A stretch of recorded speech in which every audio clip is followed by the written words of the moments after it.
24 hours and minute by minute. Hey everybody, you know who this is. What's with the water? What you pointing at? No, wait, let's go in this. Oh, the shade. Yeah. Coach. Yeah, it's too sunny. Okay, let's We can walk over. We can talk while we're walking. Yeah, but I'm gonna grab me one of these waters. I get you here, I got one for you. Oh, you do? All right. You're the man. Yeah. All right. Got the rope. Yeah. I'm like, Dougie, You got the questions? I'm like your valet. Yeah, well, it's just you and me, Coach. Tom Loeffler, last I saw, he was in Germany. And who's saying good morning here? Bugs, Chicago. What's up, Bugs? What's up, Doc? But he's on his way to Kiev, Ukraine, for the WBC convention. So what's up to Tom and Mike Styles and 360 Promotions? Yeah. What's up to our man Samir in Kazakhstan? And where's JP? Hey, where's the Fight Ghost? All right. Well, what's up to JP anyways? Well, and good morning. Erod says morning, fellas. And Martin Martinez Jr. says good morning from Texas. Good morning, Martin. Good morning, Erod. And yeah, so shade is good. The shade's real good, but it's so beautiful here. Oh my God. Yeah, I mean, it's almost October, everybody, and I mean, look at this blue sky. Good Lord. I wonder how Brett Kavanaugh's doing this morning. Dave's obsessed. I am totally obsessed. Kavanaugh. I didn't watch it, but I listened to it. This is not a political forum, everybody, so y'all can spare me your opinions on that whole situation. No, I'm looking for support groups. Yeah. So that I can talk about it. Because no one will listen. So Dave, I got to tell you, before we talk about anything else, your t-shirt, I love it. I don't know if you guys know who this man is. He just passed away. Here's a hint. Warwick Shargan. Don Shargan passed away, I believe, just on Friday. A couple days ago. Just on Friday. He was 90 years old. He's in the International Boxing Hall of Fame. His wife, Lorraine, was enshrined just over the summer. Yeah. And Bugs Chicago says, rest in peace, Shargan. Yes, sir. And he was very close to Max Garcia. Yeah. And he would actually... He's close to everybody. I mean, if you've been part of the not just Southern California, but the California or West Coast boxing scene, well, then you know who Don Shargan is. And he was a true sage. But he's been around for years. Decades. When they brought him out here, he was 30 years old when he was to become the matchmaker / promoter at the Hollywood Legion Stadium, and his life was threatened by the mob because they were running boxing sort of, and they didn't want him coming out. He was 30, going to take it over, but he did it. And then 2 months after he took over the Hollywood Legion Stadium, they dropped boxing. They had this beautiful arena right in Hollywood. And I guess they just weren't making any money. They turned it into a bowling alley. Right. And then Eileen Eaton from the Olympic Auditorium hired him and his wife, Lorraine. And that's how he got Warwick Shargan, because he would have, they didn't have any fighters under contract. Yeah, Eileen didn't believe in that. And they had, the fights were incredible. He was around forever. I've seen him. I've never talked to him once in my life, but I've talked to him many times, and every time it's like going to school, and it's great. But I mean, it's like the perfect boxing lecture. I was up in San Francisco to see a fight, and we were all staying at the same hotel, and he's holding court there. You know, everyone's talking to him. He just looked like the nicest guy, and he knew. Yep. And actually, he's a mentor of Golden Boy. Yes. He was a he was a mentor for Oscar and for Eric Gomez, who's being inducted in the West Coast Boxing Hall of Fame today, this afternoon. So I went to that. Robert Diaz as well. I went there 2 years ago with Jerry Hoffman, who was the promoter of boxing up in Monterey. It was the best, unbelievable, and you can catch it on Facebook today. And if you're, especially if you were into boxing in the golden years of LA, and all these guys, Jackie McCoy's being inducted, John Beirudi, Hedgeman Lewis, and a lot of guys that you would know who they were. I know who Hedgeman Lewis is, and of course John Beirudi. And yeah, I'm friendly with both Beiruti and with Lewis. And how about Jackie McCoy? Do you know Jackie McCoy, I know who he is, but I never got to know Jackie McCoy. So this, I went to this event a couple years ago, but somehow they don't publicize it. I just found Not at all. I just found out yesterday. It's Same totally here. sold out. But you know Martin, we'll get to HBO soon. We're still talking about Dawn. We'll talk about HBO. HBO, the handwriting was on the wall for quite a while. Sure. And they just had to do it. They don't have any more fighters. They can't compete with these streams. Yeah, it's not so much that they don't have any fighters; it's that they can't get any fighters because of they're all tied up with other platforms. And the game evolved so quickly. Like at the start of this year, I was thinking, you know, if they make the right moves, invest in the right fighters in the right divisions, they can still have a decent boxing program. It won't be what it was, but it won't be bad, and it can compete with the better boxing programs on other platforms. However, everything changed with ESPN Plus and with DAZN. It's just streaming in general. Streaming in general. Thank you. So streaming is just Coach. like. But the thing is, you know, I've noticed it's all these really like specialty streaming things that cost you $250 a month, and by the time you get through, you're going to be spending way more. Well, you have to choose. You got to choose either go streaming or you know, and cut the cord, or you don't go streaming and you stick with cable, or you do satellite TV. Bugs from Chicago says he's psyched for this Eddie Hearn card in Chicago this Saturday. That's going to be broadcast on DAZN in the U.S. And it's nice. It's a quadruple header. It's not bad at all. I think it's headlined by Jesse Vargas and Thomas Delorme.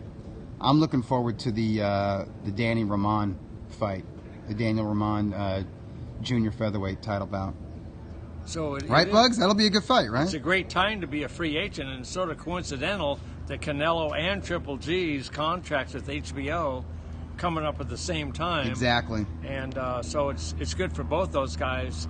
Especially both of them. Hey, this guy Erod says $10 for DAZN and $5 for ESPN is a deal, in his opinion, and I would agree with that. And you know, and with HBO getting out of boxing, if the only reason you subscribed to HBO was because of their boxing program, well, just get rid of HBO, and that frees up $15 or $16 from your budget, and then you just take that $15 over to DAZN and ESPN Plus. And then drink less beer too. Drink less beer, always drink less beer, right? There's nothing good in that beer. That'll save you a few bucks. Yeah, but lose your gut. But it changed so quickly, and it just was time. But HBO for all these years, I remember the very first HBO fight I saw was.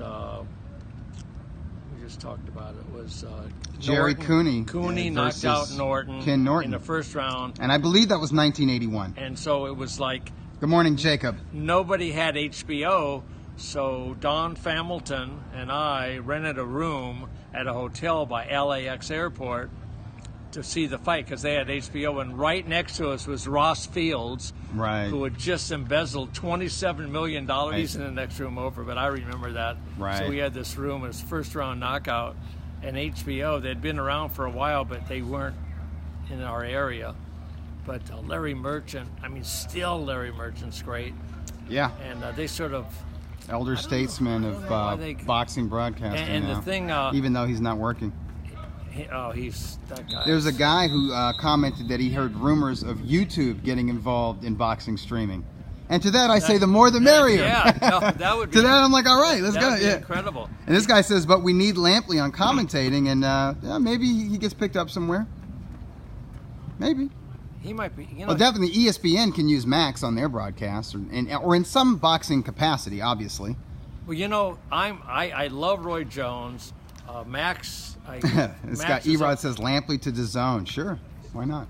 He'd be okay. He'd be good. He'd be good anywhere. He's awesome. He's a smart guy, and sure. And Max I think Max being with this guy on that program on ESPN, Stephen A. Smith. It's got him too riled up. He's just like going off the side of the hill, and I like him. But when I was watching the Triple G Canelo fight, you couldn't listen to these guys. I mean, the first time they just really bothered me, and then that's really their last big fight. You know, I told Nina she had a code where you guys could have watched the online version of the fight. She didn't want to be pushy, though. This guy Jay says this could mean for the best fighters going to the same network equal best fighting the best. I don't know. I don't know if we're going to see the best fighting the best because it's too fractured right now. You're either PBC or you're DAZN or you're top rank ESPN, you know, with all these like sort of glamour divisions or whatever. I don't know. And we'll see. Now they're all starting up. Yeah. So, you know, these guys all want to get, you know, it's like a great auction to be in. Yeah. Oh, it's great if you're a free agent. I mean, Canelo and Triple G are sitting pretty. I think Canelo's going to Triple G's going to fight Murata. Sure, and that could be ESPN in the United States and DAZN in Japan. Yeah. If they fight in Japan, which they probably would. So the only belt they have is Murata's belt. Yeah, the regular WBA title. So, I mean, that sort of hurts Triple G's bargaining power. If he had all the belts, it's a whole different deal. Yeah. But, you know, if my grandmother had wheels, she'd be my bicycle. That's right. That's right. But anyway, that's pretty stupid. That is a weird, whatever, I don't even know what to call them, axiom, saying.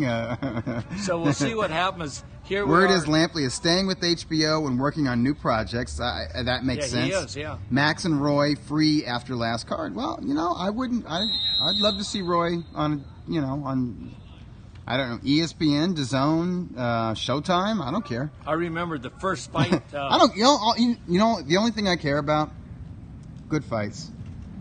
Good fights. You know. That's all I want. I want good. I want interesting matchups and entertaining fights, and that's it. I watched the Showbox fights on Friday. I just saw the Devin Haney fight, and he's precocious. He's a talented 19-year-old. He's really. Hey, Jacob says great win for Linares last night, Doug, and I say yeah. You know what? Because he looked really good, fighting over 135 pounds, and he's got a name. So if you're a standout at junior welterweight, you want to fight Linares because that's quite a notch on your belt, right? That's a feather in your cap if you can beat him. Erod, don't see how unifications will happen between ESPN and DAZN, especially at super middleweight and welter. I agree. Jacob says, do you see a Loma rematch? Yes, I do. Eventually. No, that'd be a great fight. I'm going to put these waters on. Yeah, and then I'll hand this to you. Except, I have glasses so I can read. Oh, well, you know, I read enough of the comments. If WBC enforces mandatory and Canelo decides to vacate, Triple G versus Charlo. Yeah, you could see that. Yeah, I could see that. Yeah, absolutely. Hey, listen, Canelo might want to fight Charlo because Canelo Alvarez versus Jamal Charlo in Texas is a tremendous fight. But so is Golovkin versus Charlo in Texas. That's a terrific fight. So. Yeah, but either way, I'm fine. I mean, you know, one thing about Canelo, he's beyond the belts. He's let's say you're Triple G. Yeah. And you just made all these millions off, you know, on all he made his last two fights. He made, or last two out of his last three, the two Canelo fights, he made buku money. Well, but he also on all the others made pretty good money. Yeah. You know, on the Jacobs fight and all the other fights, he made good money. To say nothing of his sponsors and his merchandise, the cut he gets from merchandise, and he sells merch. No. Mucho merch. In his home country, he's like Michael Jordan. Sure, yeah. So he's making a huge amount of money. So how much is he going to make Charlo with no belts attached? How much can they pay him? I don't know. They're going to have to pay him. If they can't pay him, they don't get him. That's all. That's all there is to it, you know. Which, except at this stage of his career, that's the way it should be. Except ESPN Plus to get the viewers, and the Zone to get the viewers, and maybe somehow Showtime steps up here. Yeah. They could. You know, when Mike Tyson left HBO to go to Showtime, and they paid him a fortune to go to Showtime. Yeah. So that could see what happens, but it's all interesting. So you ready for some questions? We got some questions here. Yeah, I do. Well, if you're ready for questions, I got to be ready for. We got to get. You know, I didn't realize, Coach, but my battery is low. One of my daughters unplugged the phone in the middle of the night to charge the fire. So I got I got Triple G right here, Team Triple G. Yeah. Was Ring Magazine's #1 pound for pound. Now I'm sporting a hat with the new #1 pound for pound, Vasily Lomachenko. Yeah. So I'm doing the blue thing. Always, as always, though, certified. Yeah, I'm certified. I'm certified, Garcia. Come on. After all these years, come on. I'm certified, Garcia boxing. And you fight their main. Oh. It matches the blue and the yellow. Oh wow! I learned this from Coach. Everybody. Yeah. This is not a game thing. Okay, I got to keep this camera straight. Yeah. Okay, so I'm going to give you. I got a few questions. Let's do it. I'm going to save you on birthdays Thank because I forgot, and also forgot my stopwatch today. It's all good. Okay, I got this. This was September 23rd, 1937. Okay, a little bit before my time. Okay, but you'll get this one. Okay, this was this guy retained his welterweight title. Yeah. He's a Jewish guy. New York City. He beat a guy from the Philippines. You know exactly. I know it. Barney Ross. Right. And Seferino Garcia. Bam! Bam! Bam! I knew you'd get that. That's good. Hey, that is good. Barney Ross. What a great fighter. Oh, he was never knocked out. Hey, and he probably, his fight with, his last fight against the great Henry Armstrong probably should have been stopped, right? Was that the Barney Ross fight? Yeah, I heard it was brutal. I heard the crowd was saying stop the fight. Okay, let me ask you this. And that's the old school crowd, you know. Did Seferino Garcia ever fight Henry Armstrong? Yes. Yeah. And what happened? At least once, maybe twice, maybe what happened 3 times. In the first fight? He outpointed Armstrong outpointed Garcia. Wasn't it a draw? No. That was maybe their third meeting. Oh, okay, that's when they fought at welterweight at least twice, and then they fought for the middleweight title, or what California recognized as the middleweight title, and it was a draw. And that would have been a 10-rounder. And that would have been Henry Armstrong's fourth title at the same time. Hey, what did Henry Armstrong weigh in at for a middleweight fight? I'm going to guess. What? 146. 142. Yeah. And Garcia was like 153. Yeah. That's good. Same day weigh-ins. Okay, now I'm going to give you this one. This was also September 23rd, 1926. Way before my time. Right. Okay. 26. Yeah. In Philadelphia. Fight town. There were 120,000 people there. Holy crap. Really, 2 famous guys. Heavyweight. Wins heavyweight title. Oh, is this Gene Tunney beating Jack Dempsey? Yeah. So was that at a stadium? I get. Were they outside? 120? Yeah, 120,000 people. Well, Dempsey. Next to Babe Ruth, he was the biggest sports figure of the 1920s. Yeah. Right? Huge. Yeah. Okay, and Gene Tunney, actually his son was a senator in California. That's right. Okay. Tunney was a sharp cat. He married smart and he married rich. Oh, he's the guy. Someone asked, what a great record! Oh. Someone asked, is that the long count? No, right? the rematch is the long count. So what? Gene Tunney married this very wealthy young woman. Yeah, he married rich. He married smart. He married high society. Yeah, he did. Yeah. And he was a classy guy. He was a classy guy. His son's totally classy. Totally. I've seen him interviewed. I've seen him in documentaries. Okay, here's another. This is also September 23rd, 1950. Hey, Dave, all the sons of these greats, they're like, their fathers came out of poverty and were, rough around the edges, but their kids, like Joe Lewis's son, I mean, he's like a college professor, you know what I mean? I mean, just like the way he presents himself. Ray Robinson's son. That's the great thing about boxing. Have you ever met any of George Foreman's kids? No. His son. Have you ever met Monk? No. George Foreman the third, I think. I mean, he's smart. He's got his shit together. I mean, real good businessman. Super polite, well-spoken, just class all the way. That's one of the beauties of boxing. That's good. Yeah. So, where's Bernard Hopkins' daughter? Where is she going to college? I think she goes to Harvard, maybe? NYU. NYU. Yeah. Okay. So a guy who graduated from Graterford Penitentiary, his daughter is going to NYU. And he looks like he could be a professor there now. He does. He looks so good. He can dress a professor. Wow, does he look good? He can dress that, yeah. You know, I know he took a dive in his last fight. Well, that's the greatest No, he dive did. ever. I'm positive. It was a literal dive. He did. You were there. I was. That was a pretty good trick. I was there for a lot of Hopkins classics. He's got his act together. Sure. I think about him every day. Yeah. Every day I'm going to eat something I shouldn't eat. What would Bernard do? Think of B-Hop. He wouldn't. Yeah. So here's one. This is September 23rd, 1952. Yeah. This is the one. Okay, this is also in Philadelphia. Okay. And this is heavyweight championship fight. The champ was behind. Okay. After on all the cards when he scored the knockout in the 13th round. Okay. He was behind on all 3 cards. You know this is Rocky Marciano stopping Jersey Joe Walcott. Right.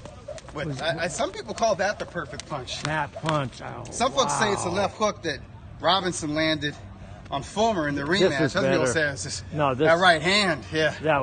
Oh my God. Incredible. Yeah. But for 12 rounds, if you watch that, Jersey Joe Walcott looked like $1 million. Yeah. A 38-year-old man. I mean, he's incredible. He's like, and this dude's little stocky guys just stalking him and taking shots. And that punch, I like that punch better than the incredible Sugar Ray Robinson. Yeah, you might be because right you could see it better. Yeah.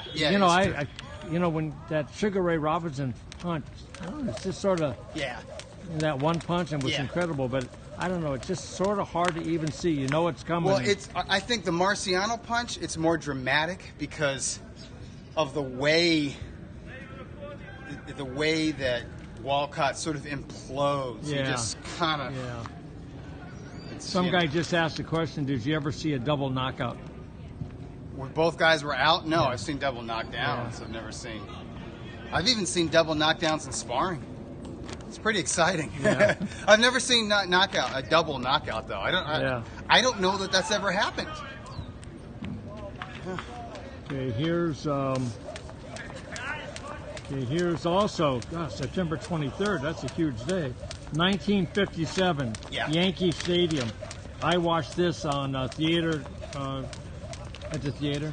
Closed circuit. 1957. Did you say? This guy wins the middleweight title. He won. He hated the guy he beat. Oh my gosh! This is Carmen Basilio. Yeah. Beating Sugar Ray Robinson over 15 rounds. Right. Yeah.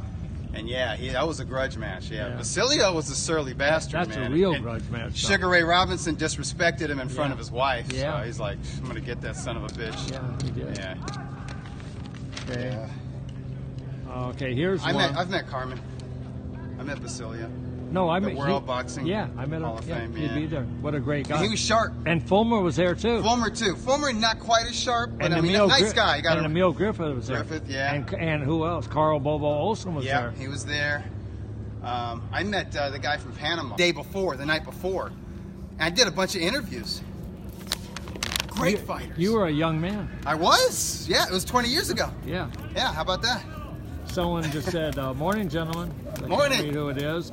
And Dougie, you have 10 seconds left on your phone. Yeah, right. That's true. It's about ready to go out, folks. Yeah. Sorry. Okay, so I'll give you this one. Blame my daughters, man. They are ruthless with the Chargers, man. It's just they just take it out. Columbia in the house. Hey, that's true.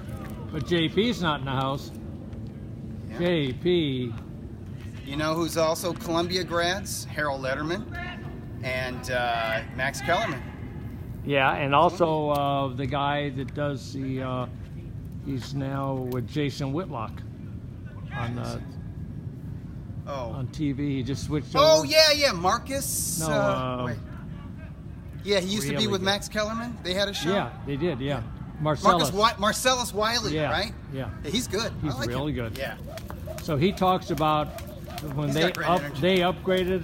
Let's see. Too bad for Ortiz. Oh yeah, Ortiz. Man, That makes me those allegations are... No, but that makes me sick because I do like him. He's a nutcase, but Yeah, but something's wrong. I was looking forward to this fight.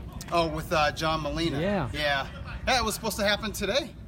Yeah. The card is going on. It's just that main event is scrapped. The HBO production team are top notch. Yeah. Hopefully they end up somewhere else. They will. They will. You already see a lot of the former HBO producers working on ESPN 30 for 30 documentaries and Showtime programs like that political Showtime program, The Circus, I think it's called. A lot of HBO producers behind the scenes on that, which is why it looks great. Which is why it was done really so good. well. Really good. But now let's see. Yeah, so we'll never see the Ortiz-Brandon Rios fight. No. We'll never see Ortiz again. Yeah. Wow, what bad time. That's a bad It's thing. ugly. It's really depressing. Maybe he'll be in the same cell with Right. Kavanaugh.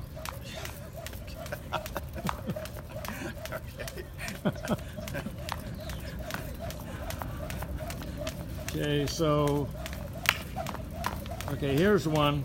This was September 25th, 1999, Temecula. Yeah.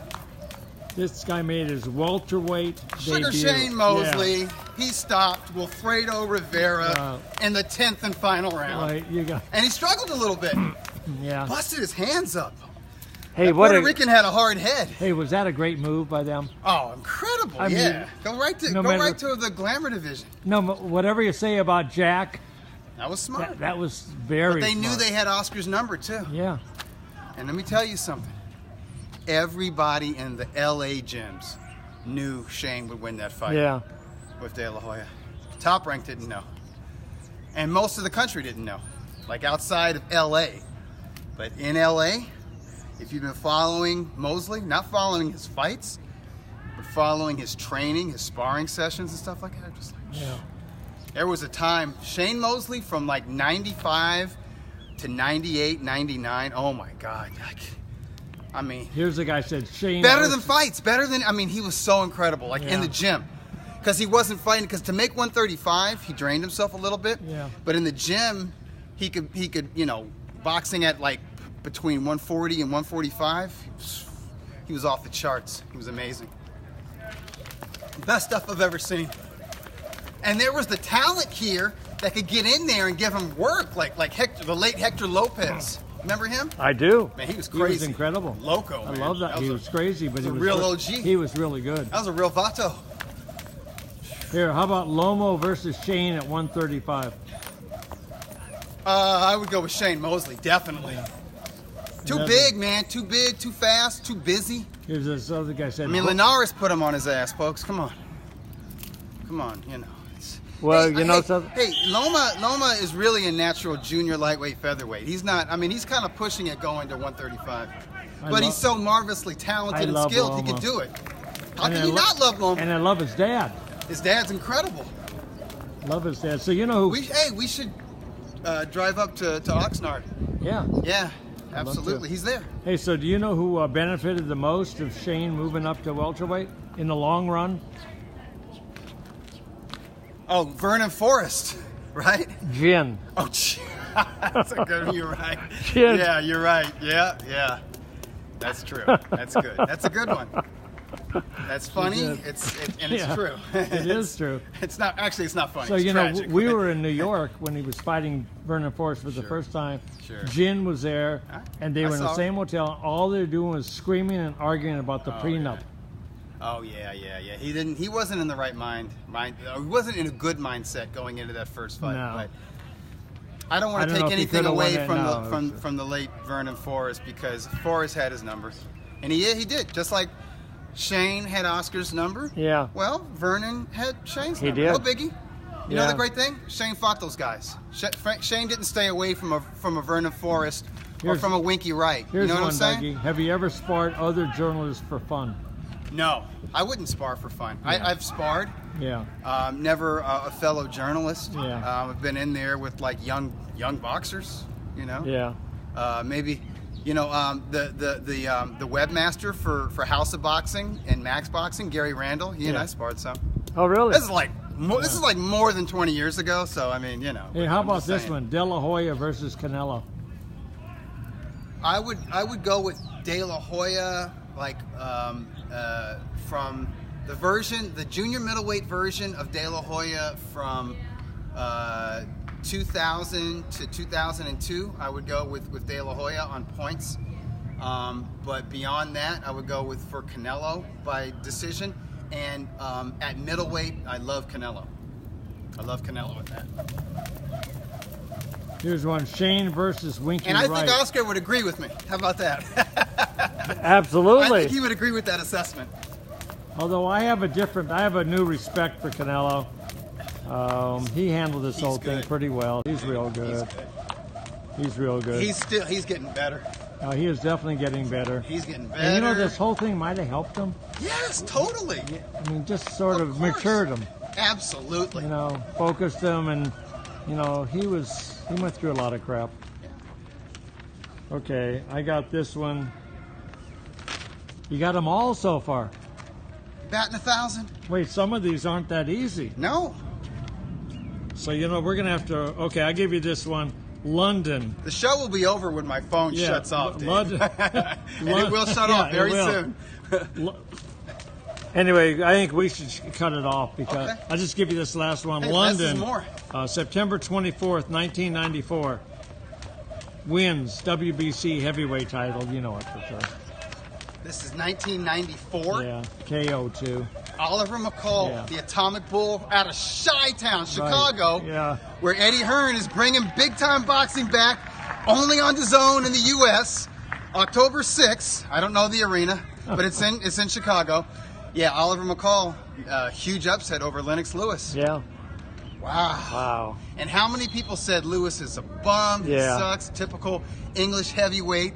The horizontal English heavyweight, you know, he's never going to do anything, and he comes back and puts together a Hall of Fame career, just like Vladimir Klitschko. Yeah. Klitschko, after being knocked out by Corey Sanders and then by Lehman Brewster, that's it. He's done. He can't take a punch. He'll never then do almost anything. by both rebuilt by the late great Manny Stewart, right? Yeah, I know. Come on.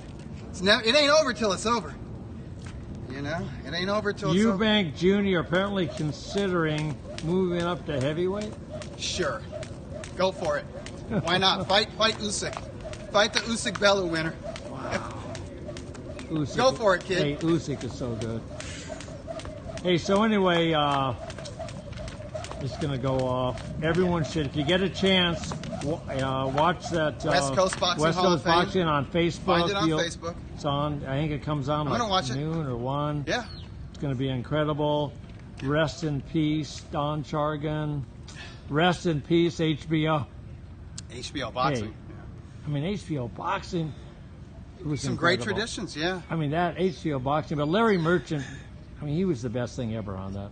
He was. I mean, he was really good. And that's the innovation of HBO's boxing programming, is to bring in a journalist, a columnist, a respected, experienced sports columnist like Merchant, and get his take on fights. And who's not a yes man. And they outbid the networks, which in a way hurt boxing. It hurt boxing's exposure, but it paid the boxers more money, and of course the boxing promoters and managers.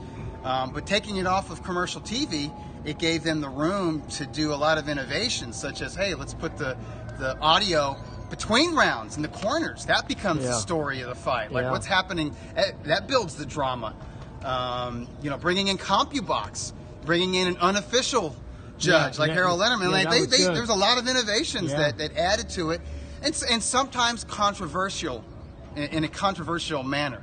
You know, sometimes they brought a narrative into a big fight, and they pushed their narrative, and they used all of that stuff, the audio from the corners or the CompuBox stats, to push their narrative that maybe the official judges or the boxing industry or boxing fans did not agree with. but it was still something new. And what had happened in recent decades, really, I'm not saying they mailed it in, but they got stuck in the holding pattern. Yeah. They weren't evolving. They weren't changing. But you know the stories about yeah. the fighters? Yeah. And now everyone does that. Everyone does it. Yeah. And they're good. ESPN's good, Showtime's good. But HBO, at their best, were the best, right? So they're amazing producers. Dave Harmon, for the longest time, was like the head producer of HBO Championship Boxing. So I mean, he's been around as long as I can remember. So you know. But it's time to go. It's time to go. Sure. You know, it's just all those guys. There's a guy with used to be with HBO. I think the pay-per-view side, George Jakovich. He was a producer. Awesome. These guys are. I mean, they're smart. They're sharp. Yeah. Man, super. I mean, they're consummate professionals. Plus, right? they had leeway. Yeah, that's true. You know, and they didn't have to worry about sponsors saying something wrong. You know, so it's all good. You know what? They changed the game. They did. They changed the way boxing was watched in America. So now we're into a whole new era. That's right. And we'll see what happens. It's going to be interesting. Yeah, it's exciting. I'm into it. I'm into the Zone. I'm into ESPN Plus. I want to see what Showtime does with their 3-year extension with the PBC. You know, if they make the right fights, if they get unifications and stuff like that and glamour divisions, it's all good. And I love the World Boxing Super Series. Congratulations to Callum Smith, the new Ring Magazine Super Middleweight Champion of the world. Also won the WBA title, and he earned the Muhammad Ali Trophy. Presented to him by one of Ali's daughters, who's just striking. Wow, so beautiful. Is that surprising? No, not at all. No, good genes. Yeah, no doubt about that. Yeah.